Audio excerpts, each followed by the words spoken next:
نئے انتخابات ہیں۔ میں صاحب بہادر کی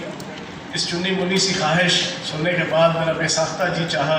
کہ ماں صدقے جائے، اپنی واری جائے ان کے اوپر۔ ان کی یہ خواہش کے حوالے سے میں اتنی بات کروں گا کہ شہباز شریف صاحب انتخابات تو انشاءاللہ سپتمبر میں 2023 سپتمبر میں اگست کے اینڈ میں ٹینیور پورا ہوگا اور دسمبر 2023 میں الیکشن ہوں گے۔ یہ تو ہے طے شدہ شیڈیول۔ اب جہاں تک آپ کی خواہش ہے تو وہ جو چنی منی خواہش ہے، ہزاروں خواہشیں ایسی کہ ہر خواہش میں دم نکلے، بہت نکلے مگر پھر بھی میرے ارماں ہی کم نکلے کہ مزدار، وہ خواہش کوٹ لکھپت جیل میں یا نیب کی حوالات میں پوری ہو سکتی ہے نئے انتخابات کی۔ اس میں آپ وزیر اعظم کے کینڈیڈیٹ بن جائیں اور اپنے بچے شہباز شریف کو آپ، حمزہ شہباز کو آپ وزیر اعلیٰ پنجاب کا کینڈیڈیٹ بنا دیں۔ وہ کوٹ لکھپت جیل یا ڈیالہ جیل یا نیب کی حوالات میں کوئی الیکشن ہو تو شاید آپ کی یہ خواہش پوری ہوگی نئے انتخابات کی، ورنہ جو انتخابات ہیں وہ نومبر دسمبر 2023 میں ہی ہوں۔ پہلی چیز۔ دوسری چیز، میں حیران ہوں صاحب بہادر میڈیا پہ آئے اور آپ کی خواہش کا کیا اظہار کیا۔ اگر 2008 سے لے کے 2013 تک اعلیٰ اور عرفہ ڈاکوں کے اوپر مبنی حکومت مدت پوری کر سکتی ہے، 2008 سے 2013 تک اعلیٰ نسل کے ڈاکے مارے گئے سرکار کی چھتری تلے، اعلیٰ نسل کے، عرفہ نسل کے۔ پوری دنیا کے اندر پاکستان کی سیاست اور پاکستان کی ریاست اور پاکستان کی حکومت اور پاکستان کے معاملات حکومت بدنام کر کے جن رکھ دیا جن لوگوں نے، وہ 5 سال پورے کر رہے آصف علی زرداری صاحب کی قیادت میں، وہ ٹھیک۔ اگلے 2013 سے لے کے 2018 تک وہ ڈاکو plus white collar criminal, white collar چور، جن کے متعلق انٹرنیشنل جرائد، انٹرنیشنل میگزینز، انٹرنیشنل اخبارات اور عالمی میڈیا ہر ہفتے ہر مہینے ہیڈ لائن لگایا کرتے تھے کہ دنیا کے ٹاپ 10 چوروں میں نواز شریف صاحب، دنیا کے ٹاپ 10 ڈاکوؤں میں شہباز شریف صاحب۔ ڈیوڈ روز کہتا تھا برطانیہ کا صحافی کہ کفن چور شہباز شریف صاحب۔ جناب نواز شریف صاحب کے حوالے سے ملک لوٹ کے کھا گئے، دیوالیہ کر دیا، 95-96 ارب ڈالر کا قرضہ لاد دیا، ریاستی اداروں کو پوری دنیا کے اندر مذاق بنا دیا، پاکستان کی عدالتوں اور پاکستان کے سیکورٹی اداروں کے خلاف وزیر اعظم ہاؤس کے اندر بیگم صفدر اعوان کی قیادت میں میڈیا سیل بنا کے سارا دن کلبھوشن سنگھ یادیو اور نریندر مودی کے مقاصد کو پورا کرنے کے لیے سارا دن ریاستی اداروں کے خلاف بھیانک اور غلیظ جنگ لڑی جاتی تھی۔ وہ 5 سال پورے کر رہے ہیں، وہ ٹھیک، لیکن وہ وزیر اعظم عمران خان، وہ حکومت تحریک انصاف کی جو ان کے ہاتھوں کی لگائی ہوئی دانتوں سے کھولنے لگی ہوئی ہے، جو پاکستان کی اکانومی کو دیوالیہ ہونے سے بچا چکی ہے، جو عمران خان صاحب پوری دنیا کے اندر وزیر اعظم پاکستان تو مانے جانے جا رہے ہیں اس وقت، لیکن اس وزیر اعظم بننے سے پہلے بھی پوری دنیا کے یورپی ممالک سے لے کے امریکہ کے اندر اور برطانیہ کے اندر، ان کے ریموٹ ایریاز کے اندر، ان کے دیہاتوں کے اندر بھی اگر پاکستان کی پہچان تھی تو وہ عمران خان صاحب کے نام پہ تھی۔ اس عمران خان صاحب کی حکومت کہ جن کی آج بھی کرونا وائرس کے حوالے سے اور کووڈ-19 کے حوالے سے جو جدوجہد ہے، میں آج یہ انکشاف کر رہا ہوں کہ جب کووڈ-19 کا وائرس آیا اس خطے کے اندر، میں ڈیلی انڈین چینلز کے اوپر نظر رکھنے والا آدمی ہوں۔ آپ یقین جانیں آج سے 3 مہینے پہلے ملک دشمن طاقتیں اور انڈیا اور انڈین میڈیا اور انڈین را وہ سارا دن پروپیگنڈا کرتے تھے۔ یہ آئے تھے لندن سے کہ جناب میں جا رہا ہوں 22 کروڑ پاکستانیوں کے ساتھ کرونا وائرس کی جنگ لڑنے، اور ساتھ وہ دل کی بات بھی لبوں پہ آ گئی، سچی بات بھی لبوں پہ آ گئی کہ جناب آج شام کو آخری فلائٹ آ رہی ہے لندن سے۔ تو میں نے کہا اگر میں نہ گیا تو پھر مجھے ادھر رہنا پڑ جائے گا، اور لندن میں کچھ کرونا وائرس زیادہ پھیل رہا تھا تو ان کو ڈر لگا ہوا تھا کہ کرونا وائرس ان کو جپھی لگا لے، تو وہاں سے ڈر کے بھاگے اور یہاں کا اعلان کیا کہ میں آ رہا ہوں کرونا وائرس کی جنگ 22 کروڑ پاکستانیوں سے لڑنے کے لیے۔ 22 کروڑ پاکستانی، میں آج اپنی اس پریس کانفرنس اور میڈیا ٹاک کے ذریعے سے 22 کروڑ پاکستانیوں سے پوچھتا ہوں، مجھے بتائیں پاکستان کے 110 یا 116 اضلاع ہیں، یہ حضرت محترم قائد حزب اختلاف ہے۔ قائد حزب اختلاف کروڑوں روپیہ سال کا اس کے اوپر سرکار کا لگتا ہے، ریاست کا لگتا ہے۔ اس کی فیسلٹیز، اس کی لگژریز،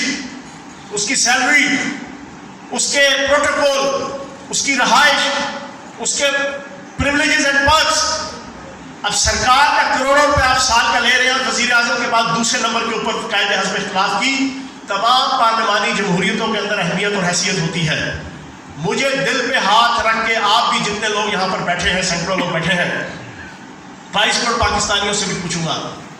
مجھے قائد حزب اختلاف حضرت محترم بزدل اعلیٰ شہباز شریف صاحب پورے پاکستان کے کسی ضلع کا وزٹ کرتے ہوئے آپ کو نظر آئے پچھلے 2 مہینوں میں؟ نہیں۔ کسی ایک ضلع کا، کسی ایک تحصیل کا، کسی ایک شہر کا، کسی ایک بستی کا، کسی ایک گاؤں کا، کسی ایک محلے کا؟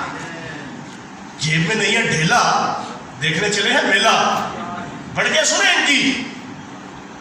اپنے آپ کو افلاطون ثابت کرنے کی کوشش کرتے ہیں۔ آگے جو فرنٹ مین رکھے ہوئے ہیں، کوئی وہ انڈوں والی سرکار ہے، انڈوں کے ذریعے سے آرتی اترواتی ہے، اور جناب سارا دن آ کے عمران خان صاحب اور پی ٹی آئی کے اوپر اپنے قائد کو جناب خوش کرنے کے لیے الٹی سیدھی جناب تنقید کر رہی ہے۔ ایک وہ ایل این جی والی سرکار ہے، پاؤں کے ناخنوں سے لے کے سر کے بالوں تک کروڑوں اربوں کھربوں ڈالر کی لوٹ مار کے اندر انوالو، اور وہ جناب آ کے اپنے قائد کو خوش کرنے کے لیے جناب وہ صبح دوپہر شام عمران خان صاحب پہ تنقید کرنا شروع ہو جائیں گے۔ میں نون لیگ کے قائدین کو کہوں گا کہ بتاؤ تمہارا لیڈر جو قائد حزب اختلاف ہے، اس نے قائد حزب اختلاف کی حیثیت سے، قائد حزب اختلاف ایک سرکاری عہدہ ہے، قائد حزب اختلاف ایک سرکاری عہدہ ہے، مجھے بتایا جائے کہ اس قائد حزب اختلاف نے کرونا وائرس کی جنگ کے اندر کیا کردار ادا کیا۔ مجھے یاد آ گیا انہوں نے 90s کے اینڈ میں ایک کمپین سٹارٹ کی تھی، قرض اتارو ملک سنوارو، جس کا آج تک نہیں پتا چلا کہ جو اربوں روپے نواز شریف صاحب نے لیے تھے عوام سے، عوام نے اپنی کوٹا کلیجی تک اس پہ دے دی تھی، لیکن آج تک نہیں پتا چلا کہ وہ کدھر گئے پیسے۔ تو اسی نون لیگ کی مرکزی قیادت میں سے ایک فرد تھا، اس سے ایک صحافی نے پوچھا ان دنوں، لوگ جناب اپنی زیور گھر کے برتن تک لوگوں نے نچھاور کر دیے تھے ملک کو قرض سے بچانے کے لیے ان کے لیے، تو ایک لیڈر سے ان کے نون لیگ سے پوچھا کہ جناب آپ نے قرض اتارو ملک سنوارو میں کیا دیا؟ تو وہ فرماتے ہیں میں نے 2 اخباری سٹیٹمنٹس دی ہیں، 2 اخباری بیان دیے ہیں اس کے حق میں۔ ایگزیکٹلی پاکستان کا موجودہ قائد حزب اختلاف ڈرامہ بازی کرنے میں ماہر، ڈرامہ بازی کرنے میں دھائی شاطر، وہ ایکسپوز ہو گیا